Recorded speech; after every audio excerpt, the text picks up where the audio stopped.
नमस्कार। श्रीपोस्ट के इस खास पेशकश में आपका स्वागत है। खास इसलिए कह रहे क्योंकि आज हमारे साथ एक खास मेहमान जुड़े हुए हैं।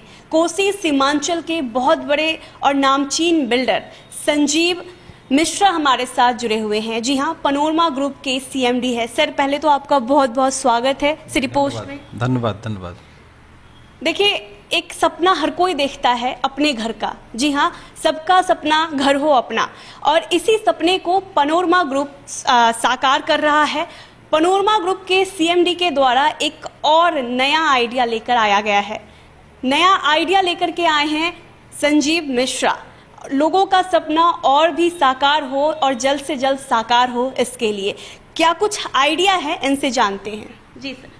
देखिए, मैं पहले आपके माध्यम से दर्शक को बता दूं कि मेरा काम कई साल से पूर्णिया में चल रहा है और सीमांचल के और मिथिलांचल के कुछ क्षेत्र में हमारा एक्सपेंशन का भी प्रोविज़न है। और आपने जो बात कही कि हम ठीक है अफोर्डेबल हाउस बना रहे हैं, लग्जरी भी बना रहे हैं, कई तरह के प्रोजेक्ट है, लेकिन मैक्सिमम प्रोजेक्ट हमारा अफोर्डेबल है ताकि हर तबके के लोगों को घर मिल जाए।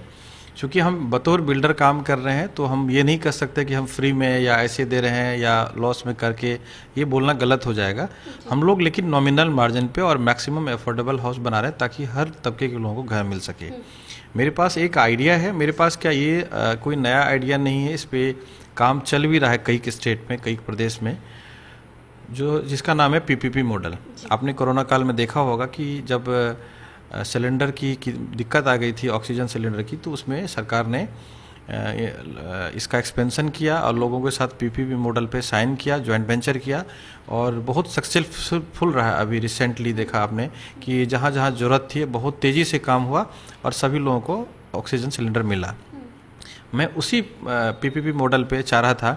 सरकार से हमने सरकार के कुछ लोगों से बात भी की है और अपना प्रपोजल दिया है उनको, और वो सराहे भी नहीं, बहुत अच्छा प्रपोजल है पीपीपी मॉडल पे। तो मैं चाहूँगा कि आपके माध्यम से कि सरकार से भी और जो भी बोर्ड के लोग हैं उनसे मैं यही बोलना चाहूँगा, बताना चाहूँगा। और मेरा आइडिया ये है कि इस पर यदि हम लोग ज्वाइंट वेंचर करें, सरकार और इस पे बिल्डर के बीच में, और सरकार ज़मीन दे और हम सब बिल्डर, कोई ज़रूरी नहीं कि हमें काम मिले, किसी को भी काम मिले, कोई भी बिल्डर हो, उस पे सरकार ज़मीन दे, ज्वाइंट वेंचर करे और बिल्डर घर बनाए और उसका जो भी रेशियो होगा आपस में तय करके अपना शेयर सरकार ले और उस प्रॉपर्टी को पब्लिक के बीच में अलॉटमेंट करे। मतलब जो पीपीपी मॉडल है वो काम कैसे करेगा, ये विस्तार से बताएं। मैं आपको बताऊं आपको इसके बारे में कि सरकार ज़मीन मुहैया कराएगी। जैसे हर ज़िले में सरकार का ज़मीन है और उस पर या तो कोई अवैध कब्जा है या काम नहीं हो रहा है या उसको लोग कहीं न कहीं जाके गाड़ी खड़ा कर देते हैं या कुछ और उपयोग में ला रहे हैं उस ज़मीन को, मतलब तो वही अवैध तरीके से एक तरह से कब्जा किया हुआ है। और सरकार के पास हर ज़िले में इस तरह की प्रॉपर्टी है। उस पर यदि हम लोग हाई राइज बिल्डिंग का प्लान करें और किसी उस ज़मीन को किसी बिल्डर के साथ एग्रीमेंट करे सरकार कि ठीक है आप ये ज़मीन लीजिए और आपको इन्वेस्टमेंट करना है, सरकार इसमें कोई निवेश नहीं करेगी, आपका रेशियो ये होगा, हमारा रेशियो ये होगा, और जो रेशियो तय होगा उसके हिसाब से बिल्डर क्या करेगी, अपना पैसा लगा के कंस्ट्रक्शन करके अपना रेशियो अपने पास रखेगी और जो सरकार का रेशियो है सरकार को हैंडओवर करेगी और सरकार उस ज़मीन पे उस अपार्टमेंट को पब्लिक के बीच में अलॉटमेंट करेगी और वहाँ से धीरे धीरे 7 साल 5 साल जो भी टर्म्स रखेंगे सरकार का, जो नॉर्म्स होगा उसके हिसाब से सरकार के पास एक अच्छा रेवेन्यू भी आएगा और लोगों को इसके साथ साथ काफ़ी तादाद में पैसा भी आएगा, लोगों को घर भी मिलेगा। जो माननीय मोदी जी का सपना है कि हर व्यक्ति का अपना छत हो, वो भी पूरा हो जाएगा। क्योंकि आप देख पा रहे हैं कि जो इंदिरा आवास है, जो बीपीएल के लोग हैं उनको इंदिरा आवास मिल रहा है, जो बड़े लोग हैं, बिजनेसमैन हैं या ब्यूरोक्रेट के लोग हैं या जो बड़े पैसे वाले हैं वो घर ले पा रहे हैं और मिडिल क्लास के लोग भी घर ले पा रहे हैं। जो लोअर मिडिल क्लास के लोग हैं वो लगभग 60% लोग हैं और काफ़ी तादाद में वो घर नहीं ले पा रहे हैं। उनके लिए बहुत बेहतरीन उपाय होगा ये। इससे पनोरमा ग्रुप को क्या फ़ायदा होगा? देखिए मैम, एक बिल्डर के रूप में पनोरमा काम करेगी। जितनी काम हमको नहीं भी मिलता है तो खुशी होगी, कम से कम लोगों को घर मिल रहा है। और कोई भी बिल्डर जो काम करेंगे उनको ये फ़ायदा होगा कि जो आप पब्लिक के बीच में जॉइंट वेंचर करते हैं, चूँकि बिल्डर लोग जब ज़मीन नहीं मिलता है तो इस तरह का जॉइंट वेंचर होता है। और जॉइंट वेंचर में क्या है कि जो बिल्डर अपना कोई पैसा जो लगाएगा तो उसके बदले में उनको 50% या जो भी रेशियो तय होगा वो लैंड मिलेगा, उस पर लैंड कंस्ट्रक्शन करके अपना प्रॉपर्टी को सेल करेंगे। उनको भी, बिल्डर को भी कोई नुकसान नहीं है इसमें और एक समाज सेवा भी हो जाएगा। बिल्कुल। आप समाज सेवा लगातार करते आ रहे हैं, एक सोशल वर्कर के रूप में भी जाने जाते हैं और अब पीपीपी मॉडल के तहत समाज सेवा करने जाए। सरकार, क्या लगता है सरकार की तरफ से इस योजना को किस रूप से देखा जा रहा है? मतलब सरकार की तरफ से कोई आश्वासन दिया गया है? जी सर, मैंने कई आप किसी मीडिया के माध्यम से हमने बताया सरकार को, जिसमें नगर आवास विकास जिनके पास है माननीय तारकेश्वर सर के पास, तो डिप्टी सीएम से को भी हमने ये प्रपोजल दिया था किसी स्टेज से, तो उनको बहुत अच्छा लगा, उन्होंने सराहा भी और बोले कि मैं बोर्ड से बात करूंगा, आश्वासन दिया है कि हम लोग इस मॉडल पे बहुत जल्दी काम स्टार्ट करेंगे। बिल्कुल। एक बात और कि लोअर मिडिल क्लास के लिए जो आपने सपना देखा है कि हाँ उन्हें भी घर मिले, आप लगातार ऐसे क्या कोई प्राइस तो रखा होगा, कुछ कॉस्ट तो रखा होगा कि कितने में आप दीजिएगा उन्हें घर?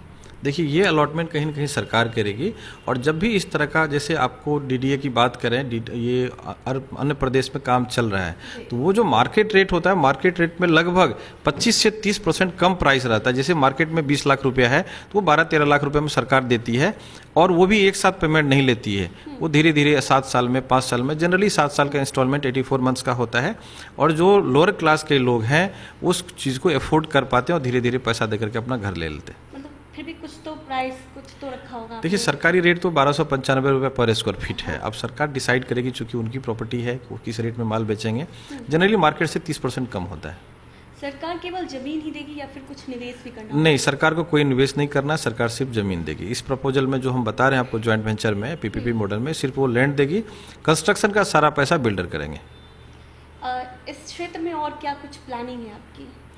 देखिए, हम तो इसी क्षेत्र में काम कर रहे हैं, और अपने गांव में जहां से मैं बिलोंग करता हूं, छातापुर सुपौल से, वहां हम लोग कुछ दूसरे सेगमेंट में भी काम कर रहे हैं। क्योंकि हमारा यहाँ जैसे स्कूल नहीं था तो हमने एक अच्छा विद्यालय खोला है, हॉस्पिटल नहीं था तो हमने हॉस्पिटल खोला है, लेकिन मेन कारोबार हम लोग का रियल एस्टेट ही है। जी।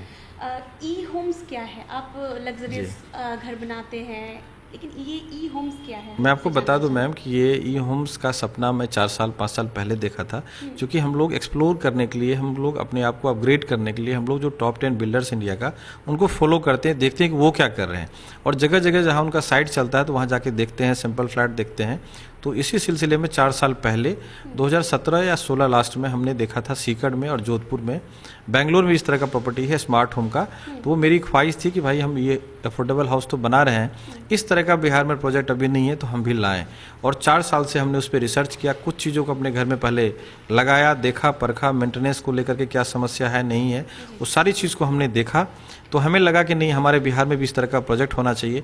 मुझे लग रहा है कि बिहार ही नहीं, ये ईस्ट इंडिया में इस तरह का प्रोजेक्ट नहीं था, इसको हम लोग लॉन्च किए हैं, इस पर काम चल रहा है, और मुझे लग रहा है कि धनतेरस तक ये ऑलमोस्ट हमारा सैंपल फ्लैट रेडी हो जाएगा, फिर इसका हम लोग जोर शोर से मार्केटिंग भी करेंगे। एक क्वेश्चन और है, टैलेंट हंट प्रोग्राम आप क्यों चलाते हैं? आप तो एक बिल्डर हैं, इससे आपको क्या फ़ायदा है? देखिए मैम, ये प्रोग्राम मैं पिछले 5 साल से पूर्णिया में कर रहे हैं। ये प्रोग्राम कराने का उद्देश्य मेरा प्रॉफिट नहीं है, मेरा कोई बिजनेस नहीं है।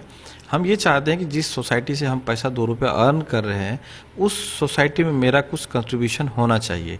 तो मैंने देखा कि एक छोटा सा कल्चरल प्रोग्राम करवाया था, उसमें कुछ लोकल बच्चे पार्टिसिपेट किए और देखा कि उनके अंदर बहुत ज़्यादा टैलेंट था। तो मेरे दिमाग में वहीं एक आइडिया आया, क्यों ना पैनोरमा स्टार करके हम एक कार्यक्रम को आयोजित करें और शहर के आसपास के क्षेत्र के जितने भी बच्चे हैं उनको एक अच्छा प्लेटफॉर्म मिले और आगे बढ़ने का मौका मिला। तो इसकी शुरुआत हमने 2017 में की थी। हर एक धनतेरस के मौके पे हम लोग करते हैं इस प्रोग्राम को, 4 दिन का होता है, 3 दिन का होता है। इस बार हम लोग इसको बढ़ा करके पूरे प्रदेश के बच्चों को बुला रहे हैं।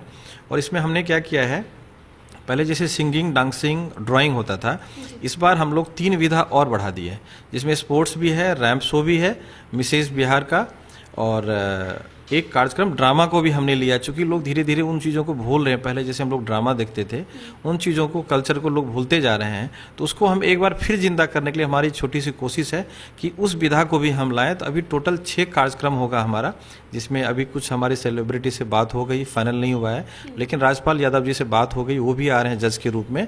तो हमारा 29, 30 और 31 अक्टूबर को ये फिर कार्यक्रम होने जा रहा है पूर्णिया में, ई होम्स में। तो उसमें 6 विधाएं हैं और अच्छा हमने प्राइज भी रखते हैं ताकि बच्चों को मोरल सपोर्ट मिले। बाहर से सेलिब्रिटी आते हैं, एक उसको परफॉर्मेंस का मौका मिलता है, कवरेज मिलता है।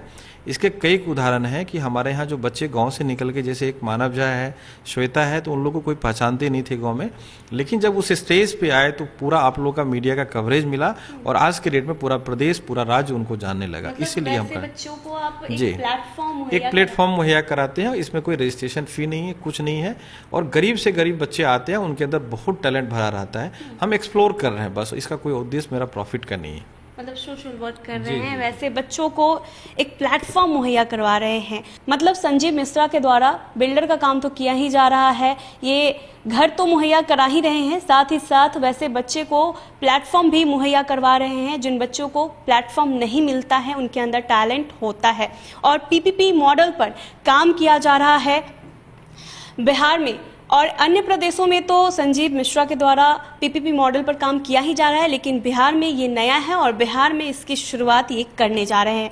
सर, सिटी पोस्ट से बातचीत के लिए आपका बहुत बहुत धन्यवाद। जी धन्यवाद।